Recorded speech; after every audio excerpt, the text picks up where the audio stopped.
Hello, world. What is up? Welcome to Build at Home. I'm your host, Matt Forte. I'm coming to you from my home, as is our next guest, who I am beyond thrilled to talk with. But first, before we get started, something incredibly important. I don't know if you know, but kids in need have missed more than 302 million meals at school due to closure from coronavirus. With NoKidHungry.org, we're helping schools and community groups find new ways to feed these kids, which is great. But we need your support. And look, I know there is no shortage of important and immediate causes right now. Just if you happen to be in a position to give a little bit back, then I'd urge you to take a look at nokidhungry.org and maybe make that one of the places that you give to. Very cool. Let's get the show going. Our next guest is, oh man, an acclaimed singer, songwriter, poet, actress, best-selling author, painter, absolute icon. The Grammy Award-nominated multi-platinum recording artist recently hosted her very own live stream concert via her Instagram and Facebook to raise some money for her Never Broken program, powered by the Inspiring Children Foundation. She's with us now to chat a bit about that and everything else she's been up to. Please welcome the one, the only, the great Jewel, everybody. Jewel, hello. Hi, how are you? You I'm did doing the intro just the way my mom wrote it. I really appreciate yeah, she just sent it over. I had like a second to read through it, and I thought, perfect, perfect. it. Jewel, thank you so much for taking time to be there and here with us. Super excited to have you back on the show. How are you doing? How is life for Jewel right now? How are you holding up throughout all this? I'm in the Rockies. I think being in nature makes these things easier because it's pretty isolated out here naturally. So getting out Yeah. in nature, I can go hiking and all the things that I really love doing. I'm also somewhat antisocial by nature. Uh, so I'm used to being in and not seeing a lot of people. The part that's troubling, of course, is everything that's happening in the world. What we're seeing with our youth foundation, what we're seeing with anxiety and depression rates, all Yeah. that, of course, is very troubling. For sure, for sure. Well, I'm looking forward to speaking with you over the next couple of minutes and talking about some of that stuff.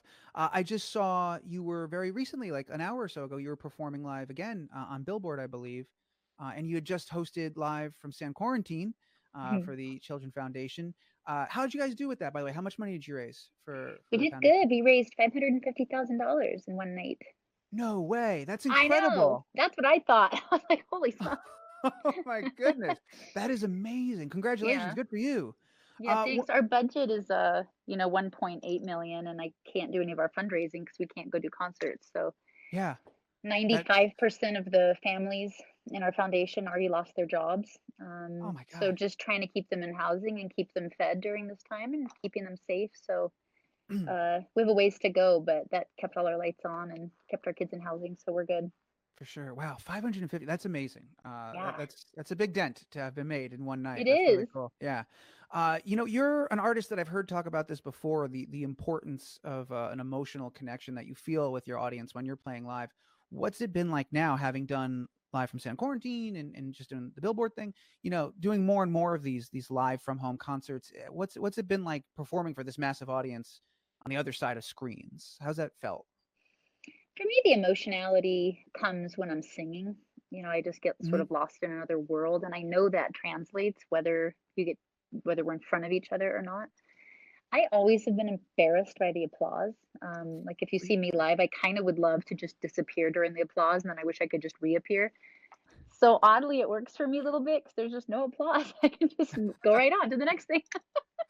That's wild. Has that have you found that to be consistent over the years, no matter what? Like as you've played larger and larger audiences, massive shows, headlined all over the world, you still to this day that's like something that you like are challenged by is the applause. Yeah, the applause isn't my thing. Yeah, Or when I sing, I get so lost. You get just so out of your body that all of a sudden it's a little embarrassing when you come back because you don't. It's just it's a little jarring, yeah. yeah, it makes me a little shy. I saw on your, I think it was on your Instagram that you and Case made this awesome cardboard guitar as a home project. Have you been having to facilitate like a lot of homeschool projects and classes and topics and stuff like that? Yeah, our school has done a really good job putting a lot of curriculum online, but it's a lot. Like, I don't know Yeah, how moms are doing it. I'm alone here in the house, so it's trying to do my job. A lot of moms are in this case, but doing all the cooking, all the cleaning, trying to do 4 and 5 hours worth of schoolwork, and then on top of trying to get anything in my job done. It's yeah, crazy. it is a Um, lot. Yeah, I've really loved the time teaching them. Uh, yeah. it's awesome. It's been an incredible time too, just to see how his brain works and see how he develops, and it's fun. Is there a subject in particular that you like secretly struggle with, but you don't want case to know, and you're just like, oh no, I know how to do long division still, absolutely. Like, It's no secret I never passed pre-algebra. Never my strength. Like pre-algebra, my entire high school career, never passed it. wow, Thank God I'm a singer. I exactly. There you go. It worked out. I don't think you need a lot of that right now, but no, that's pretty amazing. pretty bad. In cases handling it well, like adjusting, because I think it's it's hard for everybody to kind of like figure out like what normal is now. But like, Yeah, my son has always homeschooled, so we do this sort of hybrid thing right, because he travels with me so much. I do usually have a teacher that travels with us, and everybody's quarantined, so she isn't with us right now. But he's naturally. used to being homeschooled, just not by me particularly. Cool. So it hasn't been too wild an adjustment. I was Yeah. taking a look over at jewelneverbroken.com, and you guys have put together a really awesome list of like books and films and things like that to get people through the quarantine. What have you guys been doing between science projects and math homework and stuff? What are you watching? What are you reading? Um, I'm writing a book right now, so all of my free time's been spent on that. Really? So it's either working with Case or, I'm just doing a lot of fundraising right now and talking about mental health. Yeah. Doing a lot of live TV shows from my bedroom. I kind of couldn't be happier about it. I hate the whole pandemic thing, but the whole Yeah. doing stuff from my bedroom thing is really making me happy. Could be the start of something new for you, Jewel. This is it. This is just how it works I now. know. Yeah. I will no I longer come into TV shows. They must be from my bedroom. I'll be very that's it. eccentric. Yeah. I saw that you had a book coming up, and I didn't realize like you were like actively working on it right now. Has your experience and has this whole global shift impacted at all like your creative trajectory and like what this book is and what you're writing about? Or have you had to like sort of separate from the outside world and stay focused on like your original vision there? I kind of went into a hole maybe almost a year ago to start writing this book. Um, it's about change and how do we create some metrics around change. We often Hmm. grow or we become different, but we rarely change. And Yeah. so it's about neuroplasticity. How do we create our reality through a series of emotional bonds and misunderstandings? And then how can you, on a fundamental level, actually really change? Wow. And so it's a great book for now. I kind of wish it was out now because a lot of us are stuck and trapped and quarantined with our brains. And our brain is not a pleasant place to be a lot of the time, but we distract ourselves so much that we don't really notice. And so right now, I think people are noticing that their brain isn't necessarily a fun place or a fun Yeah. companion. And they're looking for solutions for that. I've needed solutions for that my whole life. So that's what Never Broken, the website's about. And this book sort of takes it to a new level. Is that kind of how you because I always assume that like you work like with a supportive team because like there's I can't imagine one person curating all of that content alone. But it sounds like it starts as a very personal journey for you because there's so much on there. There's amazing yoga, meditation, fitness, nutrition. There's all sorts of stuff up there, and I was just very curious about how you guys find it and what that criteria is and what that looks like for you, what that process is. Yeah, so I wrote an autobiography 5 years ago called Never Broken, and I talk about some exercises I use to retrain my brain to rewire it. Mm. But I didn't mention what the exercises were. I didn't really think anybody would be interested, but Yeah. everybody was interested. So I created this website. I've been using these exercises for myself. Just I was homeless and I was stealing and I was having panic attacks. I was agoraphobic. I was going to end up in jail or dead if I didn't change things. And I remembered this quote by Buddha that said, happiness doesn't depend on who you are or what you have, it depends on what you think. And I had so much anxiety, I couldn't figure out what I even thought. Hmm. And so I started doing this thing where I watched my hands because they're the servants of your thought. And if you want to know what you're thinking, watch what your hands are doing because it's your thought cooled down into action. So I started taking notes. Like that was my big idea. I managed to not steal the dress I was about to steal, and I started taking notes in my journal about my hands. I had no idea what else to do. I was 18. And after 2 weeks, this really interesting side effect happened of my anxiety was virtually gone. Hmm. And it was the word mindfulness wasn't around, the words presence weren't, I'm sure they were around, Right. I just Right. didn't know them. But it was my first practice in mindfulness. If you're in an observant or curious state, you're being mindful, you're being present. Mindfulness is just a fancy word for consciously present. Yeah. And when you're consciously present, your anxiety really will go down. And so I started creating all these exercises to sort of hack my way into dilated states. I realized there was only two states of being. There's dilated and contracted. Every thought, feeling, or action leads to one of those two states. So anxiety, worry, fear, greed, jealousy, all contracted. Observation, curiosity, joy, gratitude, etc., all dilated. And it has an instant effect on your body. Your body is listening to your brain and vice versa. So I realized when I was about to have a panic attack and I could start to feel it come on, I needed to change my blood flow patterns. And the easiest way to do that was to force myself into a dilated state. And for me, I used gratitude. So I would just get incredibly curious and incredibly grateful about my surroundings. And the first time I realized it worked, I was looking at the light filtering through this palm tree on the street corner I was living on. It was beautiful. And I just forced myself to be absorbed in the smells and the colors and the warmth on my skin. And sure enough, your entire system changes, your biochemical rhythms change, the blood flow patterns in your brain change. And so these exercises actually got proved to work by a neuroscientist named Dr. Judson Brewer.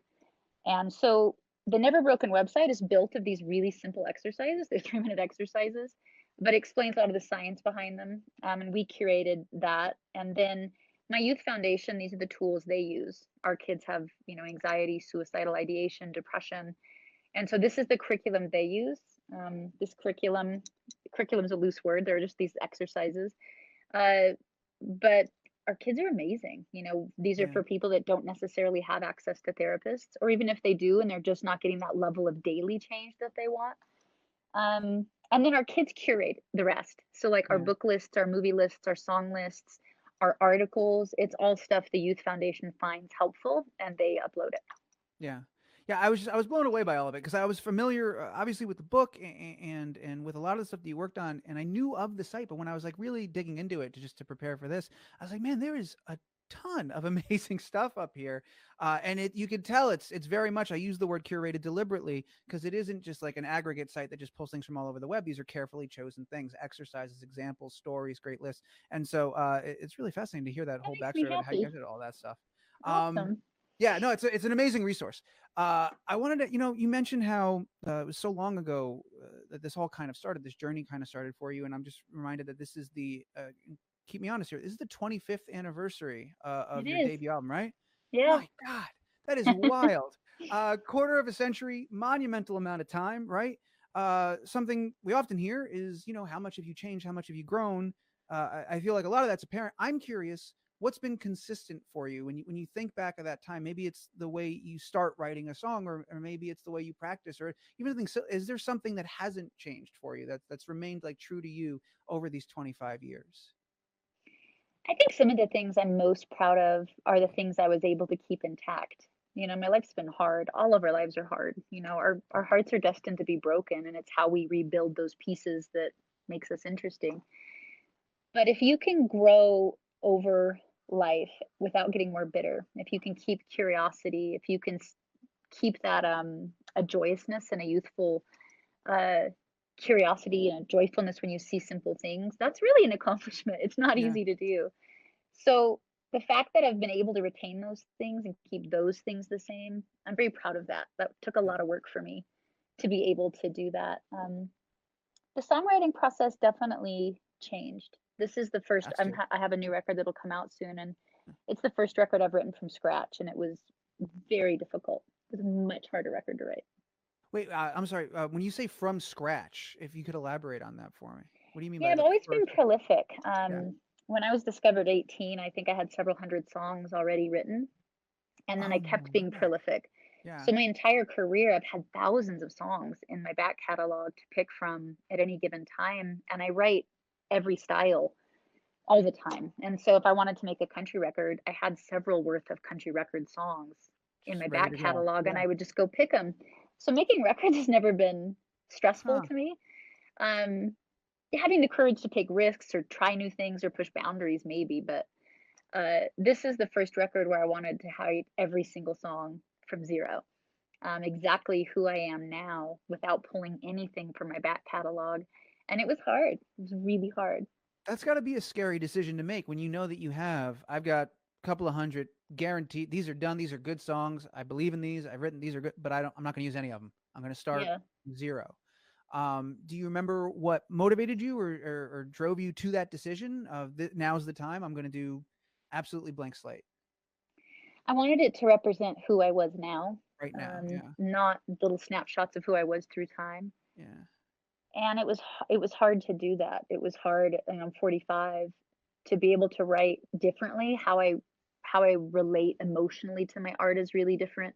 Having a child and my schedule is really different. You don't have all that free time to just, oh, the music's hitting me. I'm gonna stay up till 3 in the morning with my candles and write a song. It doesn't Yeah. happen. I'm exhausted. Yeah. And then emotionally, it forced me into such a deep area of my heart that I didn't realize there were still things that needed to be taken away, these obstructions. So I had to fight hard and really dig deep to get to something that I felt like was fresh and new and authentic and transparent. Wow. Are you still? I know I kind of asked the same question earlier about your book, but are you still writing music for now, or is that still happening? Has your current situation impacted how you approach the songs you're writing right now, or what phase? Without giving away too much, like what phase are you within the process? Yeah, I'm mixing the record now, so the writing Okay, process so is it's done. over. Yeah, it's written. Okay, Um, no. but it's interesting seeing the songs that I wrote and what works right now. Yeah, Like I was liking the song called No More Tears, and I'm starting to sing one called Grateful, just because it feels like it's touching what's happening right now mm, and being able to address that. The book is in its editing stages, so I'm kind of on yeah. my final edits. Yeah. You just mentioned No More Tears, which before we get out of here, I wanted to bring up. You wrote that for Lost in America, the documentary that you EP'd on.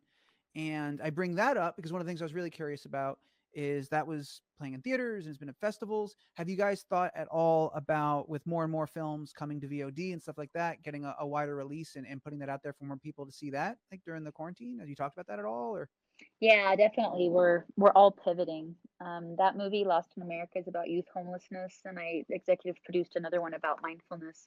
mm, And so just finding the way to pivot, like everybody's yeah, suddenly scrambling, and how, okay, how else do we do this? yeah. How do we get people to see this thing that we made? Like, how do we Yeah. get it out there? Yeah. Well, all of this is great, and I really appreciate you taking the time to chat with me and talk about all this stuff. But ultimately, the only thing that matters right now is that you and Case are happy and healthy and doing all right, and it means a lot that you carve time out to hang out with us for a little bit today. Before we get out of here, I'll remind everybody I mentioned at the top, nokidhungry.org. And Jewel, where can people go for your foundation so we can get you to fill that heart all the way up and get across the finish line? Awesome. It's inspiringchildren.net. Inspiringchildren.net. Inspiringchildren.net. We'll have them put a fancy little lower third down there. It says inspiringchildren.net. Jewel, anything else before we go? No, I really appreciate it. I'm glad you're there, cruising along, doing your thing. Stay healthy.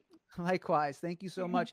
And thank you, everybody that tuned in at home for watching. Wherever you are, make a crazy amount of noise and show your appreciation, as will I, for the great Jewel. Thank you, Jewel, so much. Bye. Bye.